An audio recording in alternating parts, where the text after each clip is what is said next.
नमस्कार. उज्ज्वला होम किचनमध्ये तुमच्या सर्वांचे पुन्हा एकदा खूप खूप मनापासून स्वागत आहे. आज आपण आयुर्वेदिक पद्धतीने पोटाला थंडावा देणारा गुलकंद कसा बनवायचा तेही अचूक प्रमाणामध्ये हे बघणार आहोत. कडकडीत उन्हाळ्यामध्ये हा गुलकंद खूप असा उपयोगी असतो. पोटाला थंडावा देतो. लहान मुलांपासून ते मोठ्या माणसांपर्यंत सर्वांसाठी हा उपयुक्त असा असतो.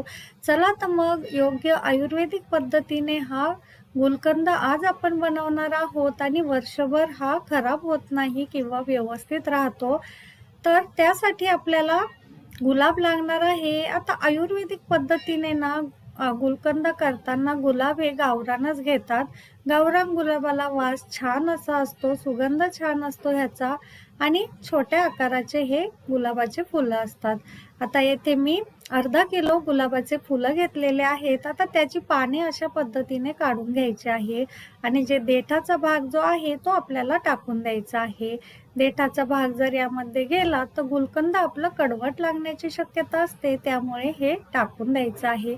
आता सर्व गुलाबाच्या पाकळ्या आपल्या काढून झालेल्या आहे. छान असा याचा सुगंध सुटलेला आहे. आता हे आपल्याला स्वच्छ पाण्याने वॉश करून घ्यायचे आहे, म्हणजे यामध्ये जे मातीचे धुळीचे कण असतील ते स्वच्छ होतील. अशा पद्धतीने आपल्याला पाणी ओतून छान असं ह्याला नितळत ठेवायचं आहे. आता अर्धा तास आपण याला असं साईडला ठेवून दिलेला आहे, म्हणजे याचं सर्व पाणी खाली नितळेल आणि आपल्या पाकळ्या कोरड्या होतील. आता एका कॉटनच्या कपड्यावरती ना आपल्याला या पाकळ्या सुकत ठेवायच्या आहे, कारण गुलकंदामध्ये आपल्याला अजिबात पाण्याचा अंश जायला नको आहे.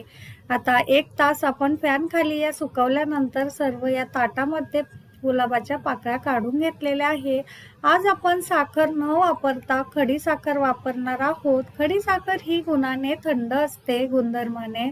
आता यासाठी 1 चमचा बडीशोपची पावडर आणि अर्धा चमचा आपण वेलची पूड घेतलेली आहे. आता ही जी खडी साखर घेतलेली आहे हिचे प्रमाण 300 ग्रॅम आहे आणि आपली जी रोज पेटल आहे किंवा गुलाबाच्या पाकळ्या आहेत त्या आपल्या 250 ते 300 ग्रॅमच्या आसपास भरलेल्या आहेत. साखरेचे प्रमाण इथे थोडेसे कमी जास्त झाले तरी सुद्धा चालेल.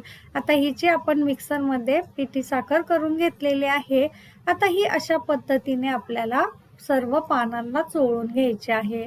आता हे मॅशरच्या साह्याने बारीक केलं तरी सुद्धा चालेल किंवा हाताच्या साह्याने आपण हिला असं कुस्करलं तरी सुद्धा चालेल. आता थोडंसं मी ना ही खडी साखर जाड अशी ठेवलेली आहे. हे बघा, आता खडी साखरेचे ना नंतर क्रिस्टल होत नाही, त्यामुळे शक्यतो साखर न वापरता येते खडी साखरच वापरायची आहे. आता हे सर्व व्यवस्थित असं मिक्स करून घ्यायचं आहे. हे बघा, आपण बघू शकता छान अशी साखर सर्व पानांना व्यवस्थित लागलेली आहे. आता यामध्ये सोपची पावडर आणि वेलची पूड टाकून मिक्स करून घेऊया.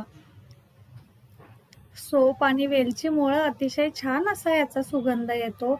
आता यामध्ये मी 3 मोठे चमचे मध टाकून घेणार आहे. मध टाकताना ते सुद्धा आयुर्वेदिक असायला हवं, हे येथे ध्यानात घ्यायचे आहे. मधामुळे ना छान असा ड्राय पडत नाही आपला गुलकंद आणि छान असा मऊ होतो, रसरशीत होतो.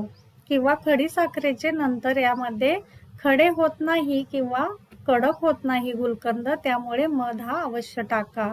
आता हे सर्व व्यवस्थित मिक्स करून झालं की एका स्वच्छ काचेच्या बरणीमध्ये आपल्याला हा सर्व गुलकंद भरून घ्यायचा आहे. काचेची बरणी घेताना त्यामध्ये पाण्याचा अंश असता कामा नये, हे येथे ध्यानात ठेवायचे आहे.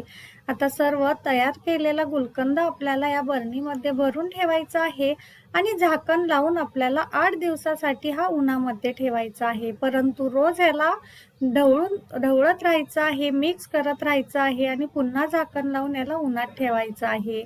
आता आपण बघू शकता छान असं ह्याला झाकण लावून ठेवून द्यायचं आहे आणि रोज याला मिक्स करत राहायचं आहे. हे बघा, छान असं आता 8 दिवसानंतर आपण बघू शकता किती छान असा आपला गुलकंद बनून तयार झालेला आहे. हे बघा, आणि छान असा सुगंध याचा सुटलेला आहे. अगदी वर्षभर खराब न होणारा गुलकंद आपला तयार झालेला आहे. तर नक्की ट्राय करा ही रेसिपी. कशी वाटली कमेंटमध्ये नक्की सांगा आणि रेसिपी आवडली असेल तर आपल्या चॅनलला लाईक, शेअर आणि सबस्क्राईब करायला विसरू नका. पुन्हा भेटूया नवीन रेसिपी सोबत. तोपर्यंत धन्यवाद.